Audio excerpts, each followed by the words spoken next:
نحمده ونصلي ونسلم على رسوله الكريم اما بعد فاعوذ بالله من الشيطان الرجيم بسم الله الرحمن الرحيم يا ايها الذين امنوا اتقوا الله وقولوا قولا سديدا صدق الله العلي العظيم وصدق رسوله النبي الكريم۔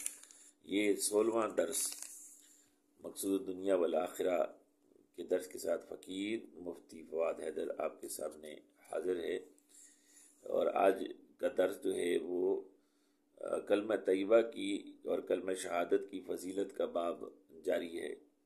حضور نبی کریم صلی اللہ علیہ وسلم کا فرمان مبارک ہے کہ جو شخص 7 دن برابر کلمہ طیبہ لا الہ الا اللہ ہو، محمد رسول اللہ پڑھے گا، اللہ تعالیٰ اسے 7 چیزیں عطا فرمائے گا۔ جو 7 دن تک یہ کلمہ پڑھے گا تو اللہ تعالیٰ اس کو 7 چیزیں عطا فرمائے گا۔ ایک، سکرات میں آسانی ہوگی، مرنے کے وقت اس کو آسانی دی جائے گی۔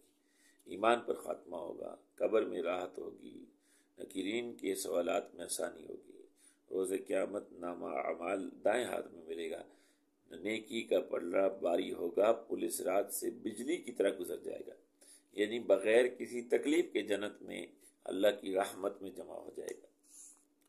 روایت ہے کہ لا الہ الا اللہ محمد رسول اللہ میں 24 حروف ہیں، اس میں حروف 24 ہیں، اور دن رات میں 24 آتے ہیں۔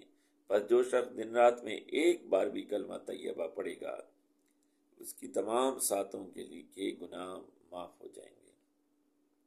اور فرمایا کلمہ طیبہ اس طرح گناہوں کو خاک کر دیتا ہے جس طرح سوکھی لکڑی کو آگ راکھ بنا دیتی ہے۔ عام طور پر لوگ سارا دن چغلی، غیبت، لایانی باتیں کر کے اپنی زندگی برباد کرتے ہیں۔ اللہ تعالیٰ نے زبان عطا فرمائی تاکہ اس سے اللہ تعالیٰ کا ذکر کیا جائے۔ اکثر لوگ چغلی، غیبت، فحش کلامی کو تو گناہ سمجھتے ہیں، لیکن لا یعنی باتوں کو گناہ نہیں سمجھتے۔ یہ سارا دن ہم فضول باتیں کرتے رہتے ہیں یا فضول باتوں میں اپنا وقت ضائع کرتے ہیں۔ کسی سے پوچھو کیا کر رہے ہو، بس جو ہے وہ فیس بک اسکرال کیے جا رہا ہوں، ٹائم پاس کر رہا ہوں، ٹائم کلنگ کر رہا ہوں۔ یہ سب لایانی باتیں، لایانی گفتگو، لایانی کام، یہ بھی گناہ ہیں۔ اللہ تعالیٰ نے زبان عطا فرمائی تاکہ اس سے اللہ تعالیٰ کا ذکر کیا جائے۔ اکثر لوگ چغلی، غیبت، فحش کلامی کو تو گناہ سمجھتے ہیں، لیکن لا یعنی باتوں کو گناہ نہیں سمجھتے۔ حالانکہ روز قیامت لا یعنی باتوں کا بھی حساب و کتاب دینا پڑے گا کہ فضول باتوں میں زبان کو استعمال کیوں کیا، تو نے میری اس نعمت کی قدر کیوں نہ کی۔ کیا ہی بہتر ہو کہ جب کوئی کام نہ ہو تو زبان سے لا الہ الا اللہ محمد رسول اللہ کو ورد کر لیا جائے۔ یہ تو سونا ہے جو اس کو اپنا لے گا، روحانیت کی تمام کنجیاں اس کو عطا ہو جائیں گی۔ جس کے صدقے اللہ تعالیٰ ہمارے گناہوں کو معاف فرما دے گا، سبحان اللہ، اور وہ پاک ذات ہم سے خوش ہو جائے۔ حدیث قدسی ہے کہ رسول اللہ صلی اللہ علیہ وسلم نے ارشاد فرمایا ہے کہ اللہ تعالیٰ کا ارشاد مبارک ہے، لا الہ الا اللہ میرا حصار ہے، اس حصار میں آنے والا عذاب سے امن میں ہوتا ہے۔ اور فرمایا کہ ایک مجلس میں 40 مرتبہ لا الہ الا اللہ پڑھنے والے کے 70 برس کے گناہ معاف ہو جاتے ہیں۔ سبحان۔ حضرت شداد رضی اللہ عنہ فرماتے ہیں کہ جس کی حضرت عبادہ تصدیق کرتے ہیں کہ وہ خود اس وقت موجود تھے۔ ایک مرتبہ ہم سے حضور نبی کریم صلی اللہ علیہ وسلم نے دریافت فرمایا، کوئی اجنبی غیر مسلم تو مجمع میں نہیں؟ ہم نے عرض کی کوئی نہیں۔ حضور نبی کریم صلی اللہ علیہ وسلم نے ارشاد فرمایا دروازہ بند کرو۔ اس کے بعد ارشاد فرمایا ہاتھ اٹھاؤ اور کہو لا الہ الا اللہ۔ ہم نے تھوڑی دیر ہاتھ اٹھائے رکھے اور کلمہ طیبہ پڑھا، پھر فرمایا الحمدللہ، اے اللہ تو نے یہ کلمہ دے کر مجھے بھیجا اور اس کلمہ کی تبلیغ کا مجھے حکم فرمایا ہے، اور اس کلمہ پر جنت کا وعدہ کیا ہے اور تو وعدہ خلاف نہیں ہے۔ اس کے بعد حضور نبی کریم صلی اللہ علیہ وسلم نے ہم سے فرمایا خوش جاؤ، اللہ تعالیٰ نے تمہاری مغفرت فرما دی۔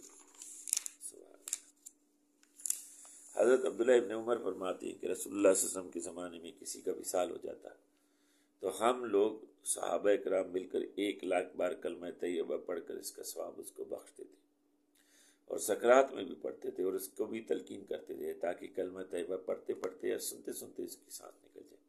دیکھیے یہ سنت عمل ہے، صحابہ کا عمل رہا ہے کہ جب کوئی فوت ہو رہا ہو تو اس کے سامنے کلمہ طیبہ جو ہے جہر کے ساتھ پڑھا جائے تاکہ اس کو بھی توفیق اور وہ کلمہ پڑھ لیں۔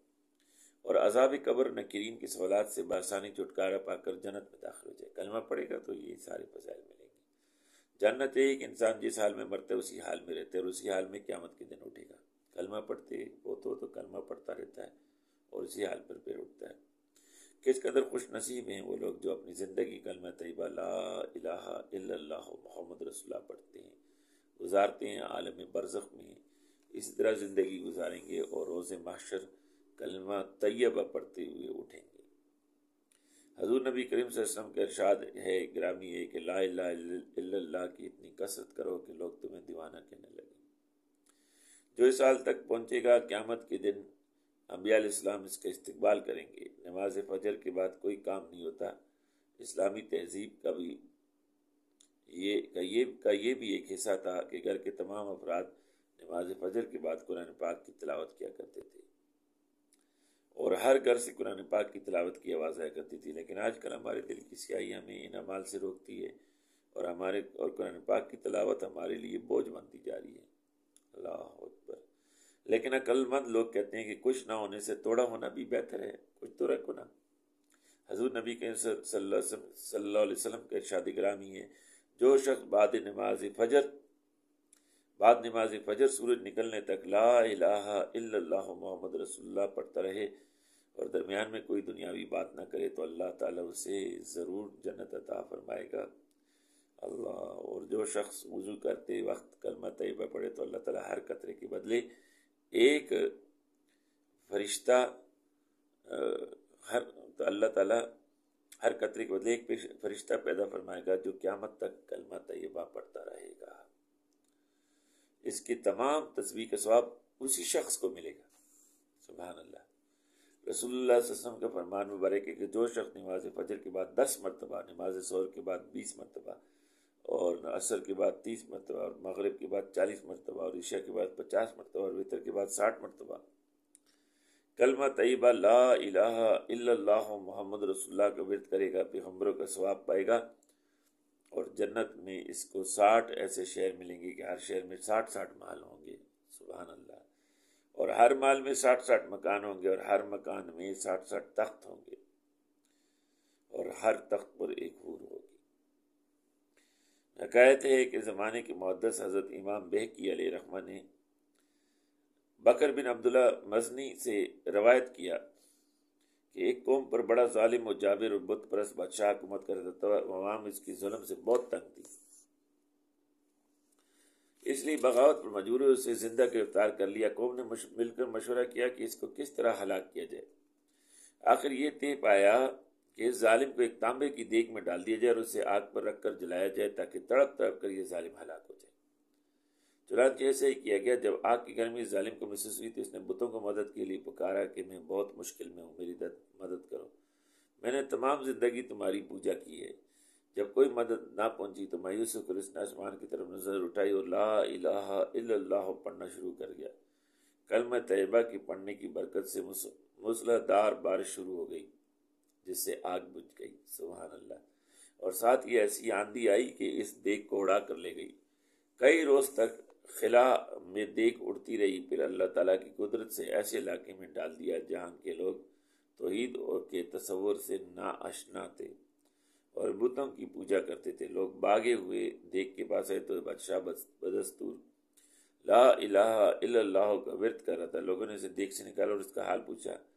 اس نے تمام حال کہہ سنایا۔ یہ سن کر لوگوں کو عبرت ہوئی اور وہ سب بھی لا الہ الا اللہ محمد رسول اللہ پڑھ کر مسلمان ہو گئے۔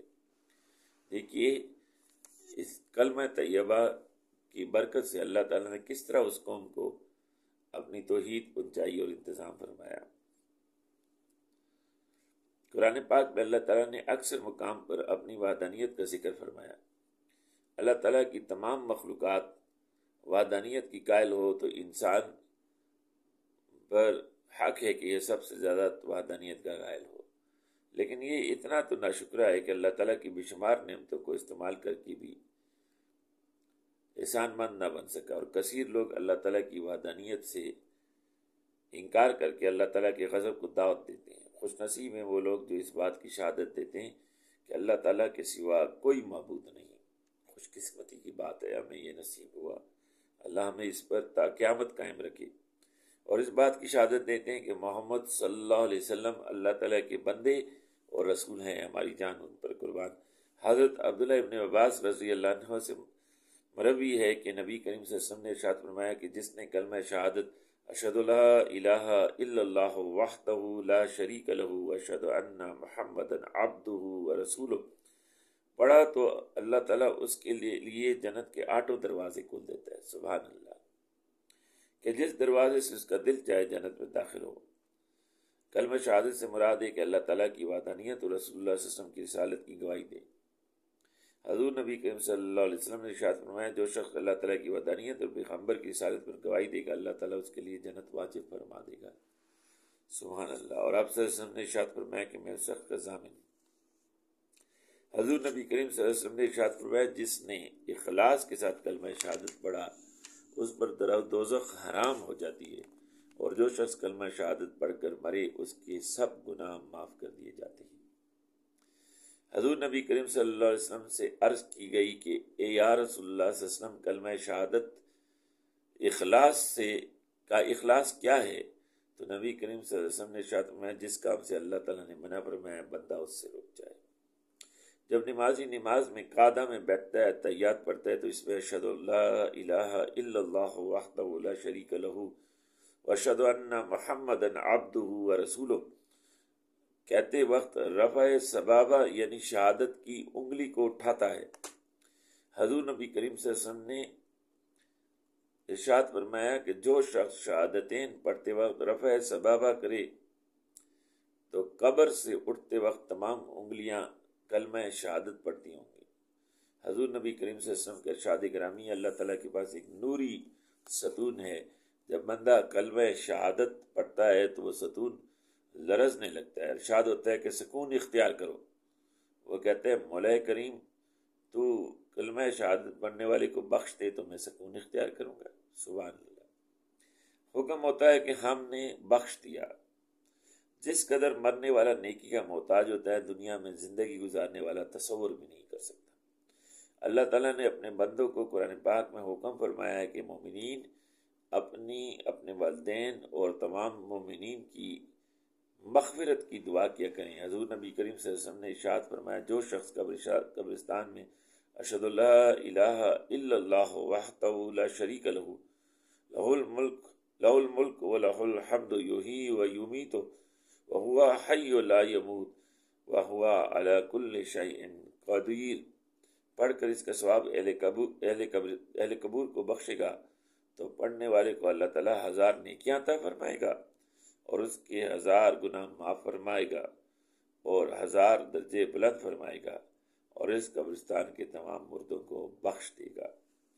ہر مومن کا دوسرے مومن پر حق ہے کہ ایک دوسرے کی بلائی کرے، اور اس سے بہتر بلائی کیا ہے کہ مرنے والے کے لیے زندہ کلمہ شہادت پڑھ کر اس کا ثواب قبرستان والوں کو بخش دے اور اس کے صدقے خود بھی 1000 نیکیوں کا ثواب پائے۔ سبحان اللہ۔